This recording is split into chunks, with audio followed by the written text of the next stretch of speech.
Salve, salve! Tirem as crianças da internet, porque está começando mais um vídeo do canal Crimes e Mistérios. O meu nome é Gabriel e sejam muito bem-vindos de volta. Hoje a gente vai falar do caso de Glória Martínez, uma fuga impossível, parte 1. Então, como a gente já fez em outra oportunidade, a gente adotou esse procedimento de dividir os grandes casos em mais de um vídeo, para não ficar tão pesado e tão maçante. O caso que a gente vai falar hoje, da Glória Martínez, aconteceu na Espanha, na década de 90, na província de Alicante. E aqui já cabe até uma observação. É impressionante o número de casos bizarros que a Espanha produziu, especialmente na década de 90. Se você for dar uma pesquisada na internet, se você for procurar crimes, acontecimentos misteriosos, desaparecimentos ocorridos na década de 90 na Espanha, especialmente nas províncias de Alicante e de Valência, é de impressionar. Dá para fazer uma teoria, dá para pensar muito a respeito. Um dos casos mais famosos que aconteceu nessa época foi o caso do Alcácer, o crime do Alcácer, que sempre foi muito famoso desde então e ganhou ainda mais fama quando ganhou uma série na Netflix, que chama exatamente O Crime do Alcácer. A gente vai trazer um dia esse caso aqui, é muito interessante. E ele aconteceu 2 semanas depois do caso da Glória Martínez. Então ele também serviu para abafar, para deixar esse caso um pouco na sombra, embora esse caso seja tão interessante quanto o caso do Alcácer. Então vamos a ele.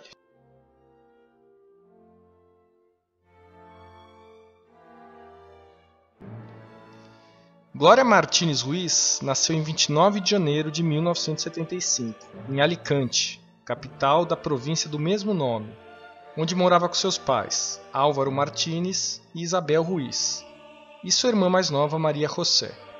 O pai da Glória era professor em escolas infantis, e sua mãe era dona de casa. Quando adolescente, Glória era uma menina sensível e inteligente e uma boa aluna, até acima da média. A única dificuldade que ela parecia ter na escola é com a matéria de ciências. E não se sabe por que o pai dela achou que ela deveria ir bem nessa matéria e ficou muito incomodado com isso. Ele chegou a ir para a escola e entrevistar os professores para saber as razões do desempenho abaixo do esperado. Ele nunca teve uma resposta que o satisfez e a partir desse momento ele pressionou Glória para que ela fosse uma aluna melhor na área de ciências. E a gente não sabe qual foi a reação da Glória, não tem relato a respeito disso, mas é possível que essa pressão que ela sofresse do pai para melhorar especificamente nesse campo do conhecimento a tenha se sentido fazer um pouco mal, um pouco fragilizada. Nessa época, Glória cursava o ensino médio no Instituto Bahia de Babel, em Alicante, na cidade de Alicante, e tinha aulas de piano no conservatório. Ela também sofria com um alto grau de miopia, tinha 8 graus em cada olho. E esse é um detalhe que vai ser importante mais para frente na história. Quando completou 14 anos, a Glória começou a apresentar sinais de ansiedade. A gente não sabe se por causa dessa pressão que ela sofria pelo pai, mas enfim. Isso levou ela a desenvolver problemas de insônia e anorexia. Foi relatado que ela acordava de madrugada e ficava andando freneticamente pela casa, sem conseguir cair no sono de novo, entre outras atitudes estranhas. Por isso, seus pais a levaram à consulta de uma médica particular, que lhes havia sido indicado, a psiquiatra Maria Vitória Soler Lapuente. Essa é a doutora Soler, ela também vai desempenhar um papel bastante importante na história. Ela era uma psiquiatra renomada na época e por isso os pais acorreram a ela. A princípio, ao longo das consultas, tudo parecia estar indo bem. A médica estava apenas conversando com a Glória e a garota estava melhorando. No final, ela acabou prescrevendo um tratamento com base em calmantes e a liberou. Só que cerca de 1 mês depois, a Glória foi chamada para um retorno à clínica. E a médica recomendou que ela fizesse terapia de grupo, mas a Glória ela não queria expor seus problemas particulares para pessoas estranhas. Ela decidiu não ir. Só que alguns dias depois desse retorno, ela voltou a piorar, voltou a se sentir muito ansiosa e pediu aos pais para que a levassem à médica novamente. O tratamento aí durou por mais alguns anos. Quando ela entrou pela primeira vez no consultório, ela tinha 14. E o tratamento durou por 3 anos. Ele a fez melhorar, mas em algum momento a Glória teve uma recaída. Foi então, quando a Glória tinha 17 anos, que a doutora Soler, depois de mais uma consulta, disse aos pais que era necessário internar a menina na clínica Torres de São Luís, pelo menos por alguns dias. As Torres de São Luís são um complexo localizado em Campo de Alfaz del Pi, a cerca de 60 km de Alicante. Então você vê a cidade de Alicante ali ao sul, mais a nordeste ali você vê a cidade de Alfaz del Pi, e ali mais a norte a clínica. Tudo isso dentro da província de Alicante. Essa clínica, que está a mais ou menos 60 quilômetros da capital, ela é bastante erma e ela é de difícil acesso. Não tinha luz elétrica na estrada na época para chegar até a clínica, então ela era bastante tranquila e bastante sossegada. Era um local, uma zona rural onde existiam apenas alguns chalés.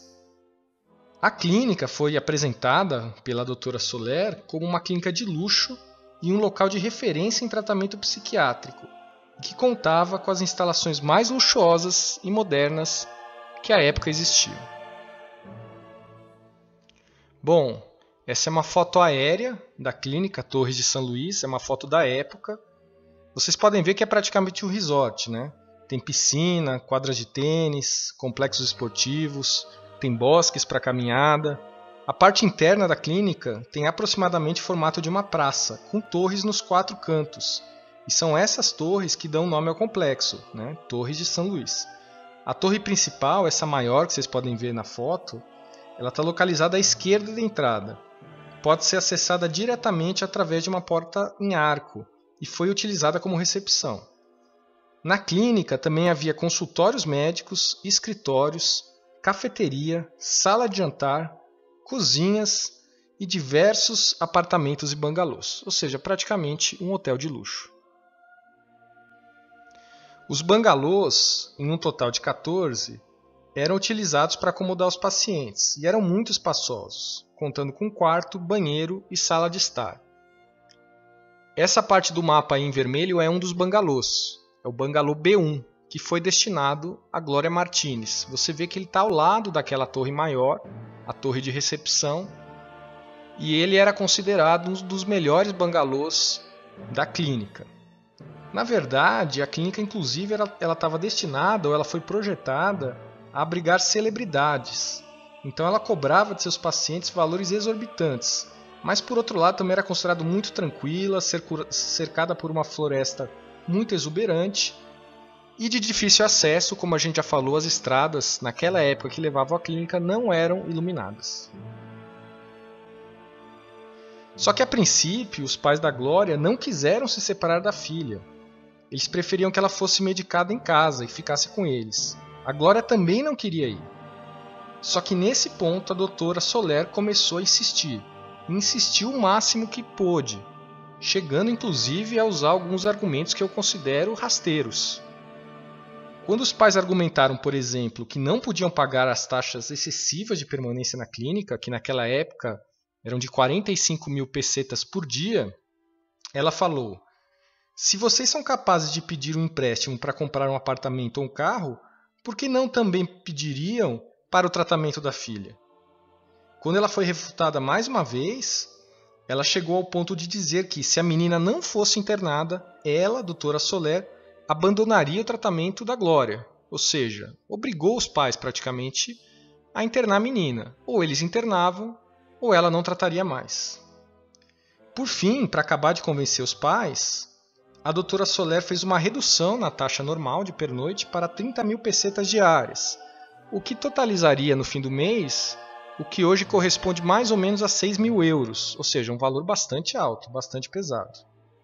Então foi essa insistência, praticamente uma chantagem da médica, essa ameaça de que ela ia parar com o tratamento da Glória, que fez com que seus pais decidissem que ela sim seria internada na clínica. Depois de acertada a data de início da internação, que seria para ali alguns dias, a doutora Soler receitou algumas gotas de haloperidol, dizendo que ajudaria no tratamento que teria início na clínica e que começaria daqui a pouco. A mãe da Glória ficou muito incomodada com isso, porque a menina não estava acostumada a tomar remédios tão fortes. Ela argumentou, inclusive, que a psiquiatra tinha garantido, anos atrás, quando elas começaram o tratamento, que ela seguia a metodologia da psicoterapia breve dinâmica. Quem tiver mais interesse pode pesquisar aí no Google, psicoterapia breve dinâmica, que rejeita analgésicos e medicamentos mais fortes. Glória tomava no máximo aspirina, era isso que ela estava acostumada, quando tinha algum problema, mas não estava acostumada a tomar medicamentos tão fortes. Então isso foi um motivo de controvérsia muito grande, mas no final, ainda confiando na doutora Soler, a família decidiu fornecer o haloperidol à Glória. Então, na tarde do dia 29 de outubro de 1992, os pais da Glória levaram ela até a clínica que você está vendo aí mais uma vez a foto. Realmente é uma instalação muito bonita, como vocês podem perceber. A brochura de apresentação da clínica indicava que os tratamentos oferecidos eram contra neurose, depressão, distúrbios nutricionais, dependência química e distúrbios somáticos. Naquela tarde, a Glória, ao dar entrada, olha só, esse é um detalhe bastante interessante, se tornou a única paciente da clínica. A clínica estava completamente vazia. Só estava ela e alguns funcionários, que a gente vai dizer daqui a pouco quem são. Agora, qual o motivo por que o complexo não tinha clientela? Era um motivo casual? Era uma questão de época? Ou tinha algum outro motivo mais sinistro por trás disso? Bom, o fato é que ela foi deixada ali, aos cuidados dos funcionários. E olha que interessante, o pai dela, o Álvaro, quando a deixou e começou a dirigir de volta para casa, ele foi acometido de súbito de uma forte intuição de que ele deveria dar meia volta, buscar a filha dele e levá-la de volta com a família. Ele sentiu isso no momento, foi uma sensação muito forte, segundo ele, mas, infelizmente, ele não deu ouvidos à intuição dele. Antes tivesse dado, talvez o final da história fosse diferente.